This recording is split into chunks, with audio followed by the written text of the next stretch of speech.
Empire multiple inbound tracks bearing 184 designated hostile civilians. ভয়ঙ্কর এক অন্ধকারের চাদরে ঢাকা পারস্য উপসাগর। রাত তখন 2:14। সমুদ্রের শান্ত জলরাশির নিচে বইছে এক প্রলয়ঙ্কারী ঝড়ের পূর্বাভাস। হঠাৎ করেই ইউএসএস কার্নির কমব্যাট ইনফরমেশন সেন্টারে বেজে উঠল সেই হাড়হিম করা চিৎকার, ভ্যাম্পায়ার ভ্যাম্পায়ার। লাল ফ্লাড লাইটের মায়াবী কিন্তু আতঙ্কিত আলোয় ভেসে উঠল এক মহাযুদ্ধের মানচিত্র। 184টি শত্রু লক্ষ্যমাত্রা সগৌরবে জানান দিচ্ছে আধুনিক নৌযুদ্ধের ইতিহাসে এমন মুহূর্ত আগে কখনো আসেনি। একপাশে মার্কিন পঞ্চম নৌবহরের গর্ব Arleigh Burke class destroyer USS Carney, আর অন্য পাশে চীনের দানবীয় টাইপ 055 ক্রুজার নানচাং।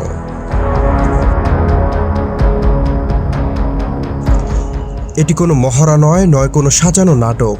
মাত্র কয়েক মাইলের ব্যবধানে দাঁড়িয়ে আছে ধ্বংস আর অস্তিত্বের লড়াই। চীন কি সত্যি যুক্তরাষ্ট্রকে এক বিশাল ফাঁদে ফেলতে পেরেছে, নাকি মার্কিন গোয়েন্দা তথ্য ছিল ইতিহাসের সবচেয়ে বড় ভুল? আজকের এই প্রতিবেদন আমরা উন্মোচন করব পারস্য উপসাগরের সেই শ্বাসরুদ্ধকর রাতটি, যেখানে একটি ভুল সিদ্ধান্ত বদলে গেছে বিশ্ব রাজনীতির সমীকরণ। পারস্য উপসাগরের রণকৌশলগত প্রেক্ষাপটে এই রাতটি ছিল এক চরম উত্তেজনার মুহূর্ত। ইরানের উপকূল থেকে মাত্র 40 মাইল দূরে মোতায়েন ছিল ইউএসএস কার্নি।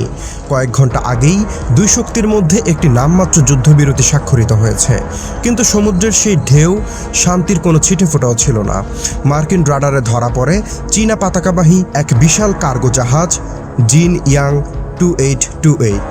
জাহাজটি সব ধরনের আন্তর্জাতিক যোগাযোগ সংকেত তুড়ি মেরে উড়িয়ে দিয়ে 22 নট গতিতে এগিয়ে যাচ্ছে বন্দর আব্বাস বন্দরের দিকে। মার্কিন গোয়েন্দাদের কাছে খবর ছিল এই জাহাজটি সাধারণত কোনো বাণিজ্যিক পণ্য বহন করছে না, বরং এর খোলে লুকিয়ে রাখা হয়েছে ভয়ঙ্কর YJ-18 অ্যান্টিশিপ ক্রুজ মিসাইল। যদি এই ক্ষেপণাস্ত্রগুলো ইরানিদের হাতে পৌঁছায়, তবে হরমুজ প্রণালী মার্কিন নৌবাহিনীর জন্য একটি স্থায়ী কবরস্থানে পরিণত হবে। ঠিক এই মুহূর্তে দৃশ্যপটে হাজির হয় চীনের আধুনিক রণতরী নানচাং। 13,000 টনের এই বিশাল ক্রুজারটি হঠাৎ করে ইউএসএস কার্নিকে তার ফায়ার কন্ট্রোল রাডার দিয়ে লক করে ফেলে। আধুনিক নৌযুদ্ধের রাডার লক করা অর্থ হলো আঙুল এখন ট্রিগারে, যে কোনো মুহূর্তে ধেয়ে আসতে পারে ধ্বংসাত্মক মিসাইল। ইউএসএস কার্নির টেকটিক্যাল অ্যাকশন অফিসার বুঝতে পারলেন সরাসরি সংঘাতে যাওয়া মানেই তৃতীয় বিশ্বযুদ্ধ। তাই তারা বেছে নিলেন ইলেকট্রনিক্স যুদ্ধের পথ। ইউএসএস কার্নির শক্তিশালী AN অথবা SQL-32V6 ইলেকট্রনিক্স ওয়ারফেয়ার সিস্টেম সক্রিয় করা হলো। মুহূর্তের মধ্যেই নানচাংয়ের রাডার স্ক্রিনগুলো ঝাপসা হয়ে যেতে শুরু করে, কিন্তু চীনারাও দমবার পাত্র নয়। তারা দ্রুত ফ্রিকোয়েন্সি পরিবর্তন করে মার্কিন ইলেকট্রনিক জ্যামিং ভেদ করার চেষ্টা চালায়। সমুদ্রের বুকে শুরু হয় এক অদৃশ্য তরঙ্গের লড়াই। তবে লড়াইটা শুধু সমুদ্র পৃষ্ঠে সীমাবদ্ধ ছিল না, আকাশ থেকেও নেমে আসছিল এক অদৃশ্য আতঙ্ক। ইউএসএস জেরাল্ড আর ফোর্ট থেকে উড্ডয়ন করা এক ঝাঁক F-35C লাইটনিং টু যুদ্ধবিমান 15,000 ফুট উপর দিয়ে নিঃশব্দে এগিয়ে আসছিল। এই বিমানগুলো স্টেলথ প্রযুক্তির কারণে রাডারের কাছে প্রায় অদৃশ্য। পাইলটরা তাদের 360 ডিগ্রি ইনফ্রারেড ভিউয়ের মাধ্যমে পুরো রণক্ষেত্রের প্রতিটি নড়াচড়া পর্যবেক্ষণ করছিলেন। নানচাং চালকের মুন্সিয়ানায় নিজেকে ঠিক কার্গো জাহাজ এবং ইউএসএস কার্নির মাঝখানে স্থাপন করে। এটি ছিল সমুদ্র যুদ্ধের এক ভয়ঙ্কর চিকেন গেম। চীন বাজি ধরেছিল যে যুক্তরাষ্ট্র একটি নিরপরাধ কার্গো জাহাজের উপর সরাসরি হামলা করার সাহস দেখাবে না, কিন্তু ওয়াশিংটনের কাছে সেই কন্টেইনারগুলো ছিল একটি চলন্ত টাইম বোমা। পরিস্থিতি হাতের বাইরে চলে যাচ্ছে দেখে ইউএসএস কার্নি এক চূড়ান্ত চাল চালল। F-35C বিমানগুলো আকাশ থেকে ভুয়া রাডার সিগন্যাল তৈরি করতে শুরু করে।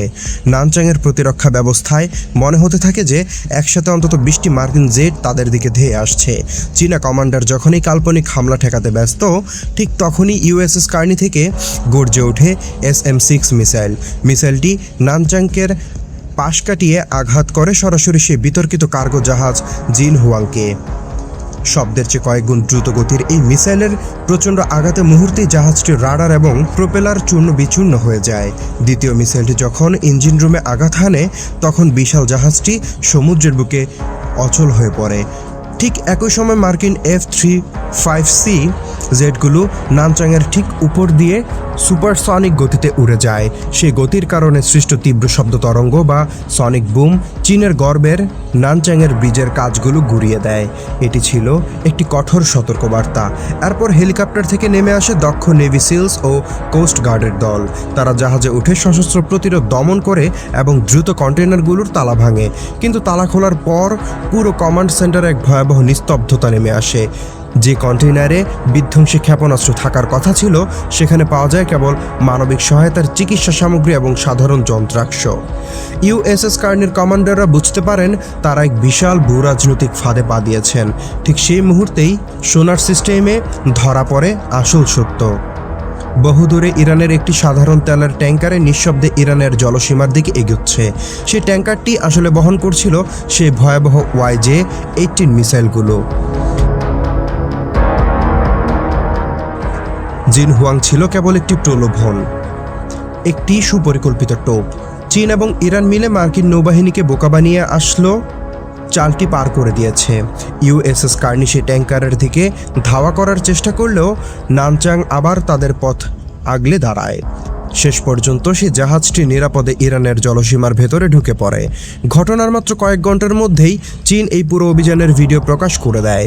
বিশ্ববাসীর সামনে যুক্তরাষ্ট্রকে এক আক্রমণকারী এবং অমানবিক শক্তি হিসেবে উপস্থাপন করা হয়, যারা একটি মানবিক সহায়তার জাহাজ ধ্বংস করেছে। এই সুযোগ কাজে লাগিয়ে চীন বান্দর আব্বাসে তাদের প্রথম স্থায়ী নৌঘাঁটি স্থাপনের ঘোষণা দেয়। দিন শেষে সামরিক শক্তিতে ইউএসএস কার্নি শ্রেষ্ঠত্ব দেখালেও কৌশলী চালে জয়ী হলো চীন। এই ঘটনা প্রমাণ করে দিল যে বর্তমান সময়ে যুদ্ধে কেবল কামানের গোলা নয়, বরং তথ্যের লড়াই এবং গল্পের নিয়ন্ত্রণ রাখাটাই সবচেয়ে গুরুত্বপূর্ণ। ইউএসএস কার্নি এবং নানচাংয়ের এই মুখোমুখি অবস্থান কেবল একটি বিচ্ছিন্ন ঘটনা নয়, এটি বিশ্বশক্তির ক্ষমতার ভারসাম্যের পরিবর্তনের ইঙ্গিত। যুক্তরাষ্ট্র কি পারবে তাদের এই ঘটনার ভাবমূর্তি উদ্ধার করতে, নাকি পারস্য উপসাগর এখন থেকে লাল ফৌজের নিয়ন্ত্রণে চলে যাবে? এই যুদ্ধের শেষ কোথায় তা হয়তো সময় বলে দেবে। তবে এই ঘটনা আমাদের শিখিয়ে গেল, যা আমরা দেখি তা সবসময় সত্য নয়, আর যুদ্ধের ময়দানে সত্যের চেয়েও মরীচিকা অনেক বেশি শক্তিশালী হতে পারে। এমন সব চমকপ্রদ ও বিশ্লেষণধর্মী সংবাদ পেতে আমাদের চ্যানেলটি এখনই সাবস্ক্রাইব করে রাখুন এবং বেল আইকনটি চেপে দিন, যাতে কোনো গুরুত্বপূর্ণ আপডেট মিস না হয়। ধন্যবাদ আমাদের সাথে থাকার জন্য।